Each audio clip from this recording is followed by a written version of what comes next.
Assalamualaikum dan salam sejahtera. Saya Adik Firman melaporkan untuk TV PSS Sekolah Kebangsaan Asam Jawa Kuala Selangor. Pada 4 Mac 2026, Asrama Desa SK Asam Jawa telah menerima kunjungan istimewa daripada Ketua Pegawai Pendidikan Daerah Kuala Selangor, Puan Azina binti Husin. Bersama pegawai-pegawai dari Pejabat Pendidikan Daerah Kuala Selangor bagi menghadiri majlis iftar bersama warga-warga asrama. Majlis telah bermula pada jam 6 petang dengan ucapan alu-aluan daripada Guru Besar SK Asam Jawa. Dalam ucapannya, beliau merakamkan setinggi-tinggi penghargaan dan terima kasih kepada Puan Azina binti Husin serta pegawai-pegawai PPD Kuala Selangor kerana sudi meluangkan masa berkunjung ke asrama desa bagi memeriahkan majlis iftar bersama murid-murid.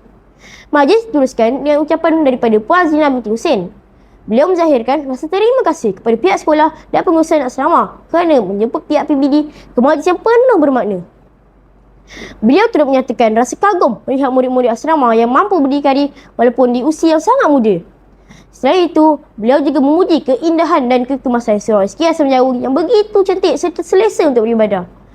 Puan Hazlina juga telah menyampaikan medal dan sijil kepada murid dalam pertandingan teknologi peringkat antarabangsa. Tahniah kepada murid-murid yang berjaya. Seterusnya, majlis diserikan dengan tazkirah Ramadan yang disampaikan oleh Ustaz Muhammad Faiz bin Rukimin yang menyentuh tentang kelebihan berpuasa serta keberkatan berbuka puasa dengan kurma, air mineral dan amalan sebagai sunnah. Tempat waktu buka, semua tamu dan murid berbuka puasa dengan kurma dan air mineral sebelum menunaikan solat maghrib secara berjemaah di surau sekolah. Selepas itu, semua hadirin bergerak ke Dewan Makan Asrama untuk menikmati hidangan yang telah disediakan.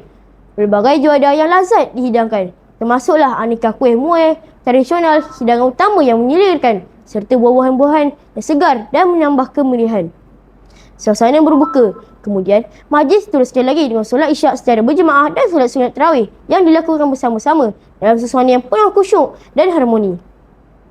Kesimpulannya, kunjungan dan majlis iftar ini bukan sahaja mengeratkan hubungan silaturahim antara pihak Pejabat Pendidikan Daerah Kuala Selangor dan warga SK Asam Jawa, malah turut menyuntik semangat kepada murid-murid asrama untuk terus berusaha menjadi insan yang cemerlang dari segi akademik dan sosial. Sekian laporan daripada TV PSS SK Asam Jawa Kuala Selangor. Terima kasih.